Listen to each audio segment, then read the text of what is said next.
அண்ணி உங்களை தத்தெடுக்கிறதா சொன்னதும் இங்க இருக்கிறவங்க எல்லாரும் உடனே ஓகேவா சொன்னாங்க? எல்லாருமே வேண்டாம் தானே சொன்னாங்க. இன்னும் சொல்ல போனா இருக்கிற பிரச்சனைய ஒரு முடிவுக்கு கொண்டு வரணும் தான் அண்ணி இந்த முடிவையே எடுத்திருக்காங்க. அது எனக்கு புரியுது அயலி.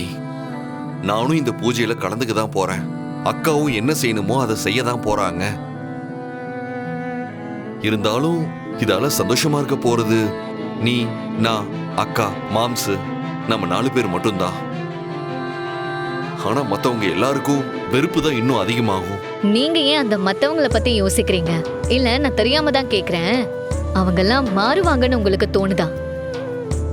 உங்களை வேணா மாத்துவாங்களே தவிர அவங்க கண்டிப்பா மாற மாட்டாங்க. அப்படி இருக்கும்போது நீங்க அவங்கள நினைச்சு கவலைப்படுறதுல அர்த்தமே கிடையாது. நம்மள யாரு மதிக்கிறாங்களோ, நம்ம மேல அக்கறையா இருக்காங்களோ அவங்கள பத்தி மட்டும் யோசிங்க.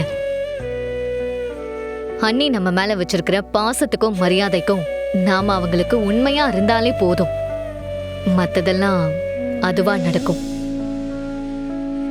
ரொம்ப கன்ஃபியூஸ் பண்ணிக்காதீங்க. ஐயர் வந்துட்டாருன்னு நினைக்கிறேன். வாங்க போலாம்.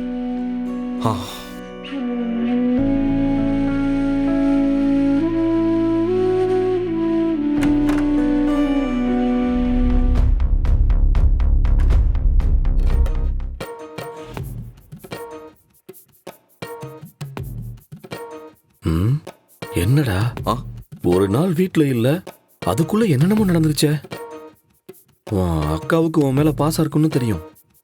அதுக்காக இப்படி ஒரு முடிவு பண்ணு நான் சத்தியமா நினைச்சு கூட பார்க்கல. இந்த சந்திரமுகிக்குள்ள ஒரு அம்பி இருக்கதான் செய்யறால. என்ன மாம்சு, சந்திரமுகிக்குள்ள அம்பியா? உங்க காம்பினேஷனே நல்லா இல்லையே. நானே எப்பயாவது ஒரு தடவை தான் இந்த மாதிரிலாம் சொல்லுவேன். அதை பிடிச்சிருக்கோ பிடிக்கலையோ அதை அப்படியே அக்செப்ட் பண்ணிக்கணும். தேவையில்லாம அதை ஆராயிரன்னு சொல்லி இந்த மாம்ச அசிங்கப்படுத்தக்கூடாது, புரியுதா?